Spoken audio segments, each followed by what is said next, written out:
So I guess for starters, what were you guys able to do in practice today? Did a lot of play groups today. Got up and down with some of the guys. I think a lot of minutes last night, and then just kind of went over Portland.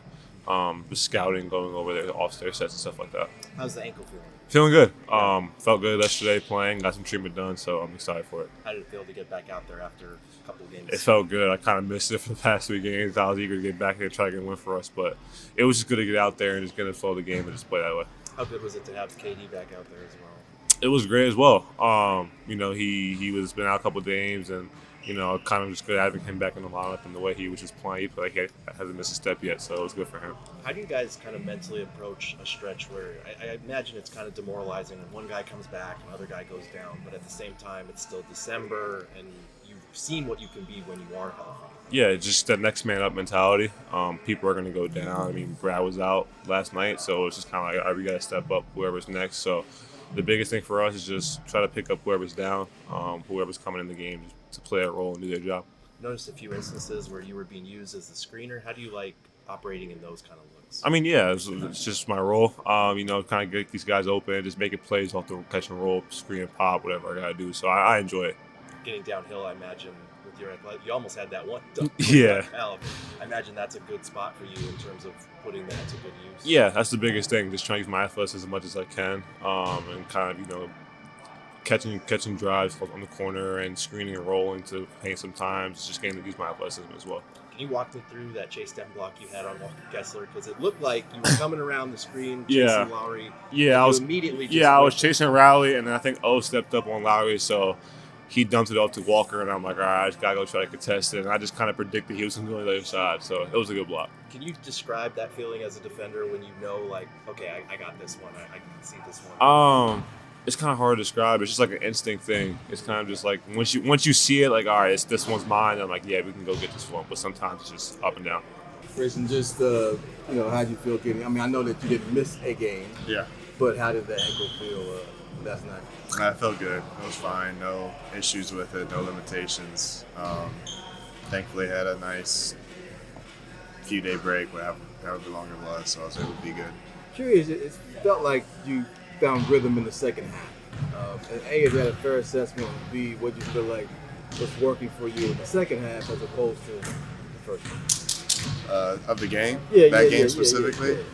Yeah. I mean, first half, everybody had it going offensively. We were making shots, and I was just spacing. I think I had 2 shots in the first, maybe one. Yeah. So, in the spot that I'm in, and even last year, like, it's there's going to be like long periods of time where the ball just doesn't come your way because other guys are finding it, other guys are scoring, they're getting good looks. So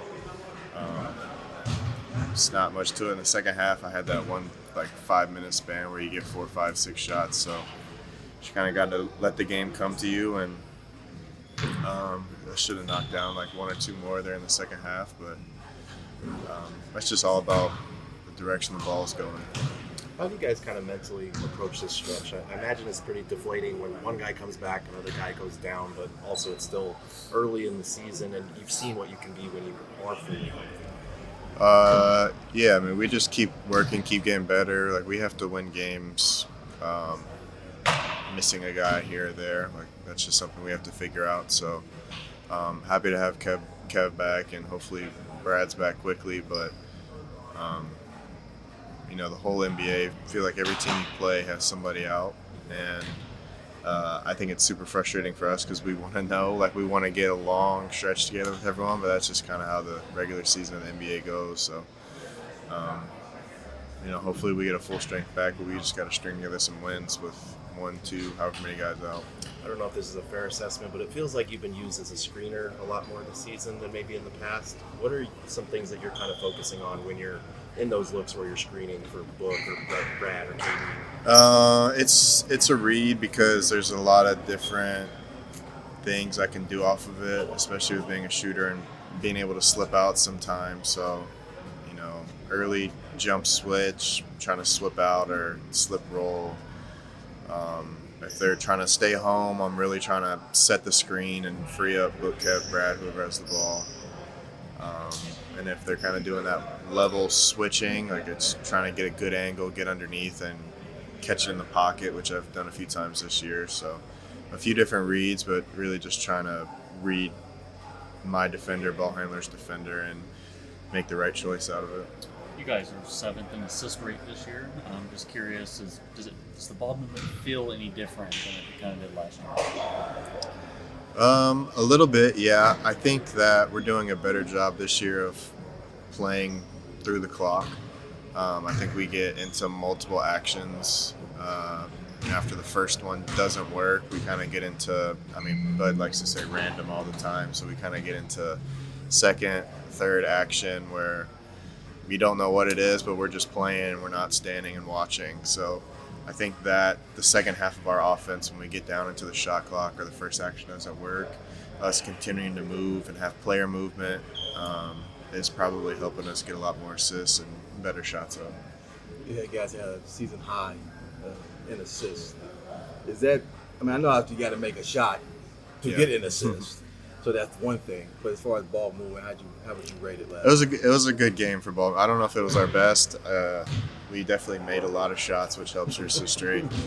But it was a good game in terms of ball movement. And it also, I think it helps, like when Book and Kev get going really early like that, it frees everyone else up. I think EJ was saying on the broadcast that the lighting in Salt Lake is like different. It's friendly for a shooter. Is that? I have no idea. He might have made that up. I don't know. Do you care about any of that?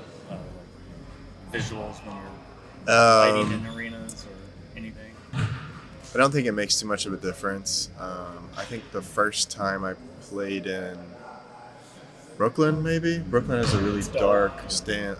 I felt like that was a bit, kind of threw you off a little bit. And then there are some arenas where if you shoot and try to follow the ball, you look up. There's some that have like a spotlight just pointed right down at certain spots along the three-point line, which makes it tough. But I don't think it makes that much of a difference. Indiana actually changed their lighting a couple of years ago. It was bright and then it went dark. So I guess they'll form with it. Yeah, I don't know. The fact that you know that tells me that it's making some difference. I don't think it makes a difference. I think you just notice it. Like, I notice a bunch of little things. Like, most arenas we go to, like when I go and shoot free throws at the end of my pregame shooting time, like the rim is not square. It's not pointed perfectly straight down the nail. But most arenas are like that. I would say there's more that are not perfectly square than are.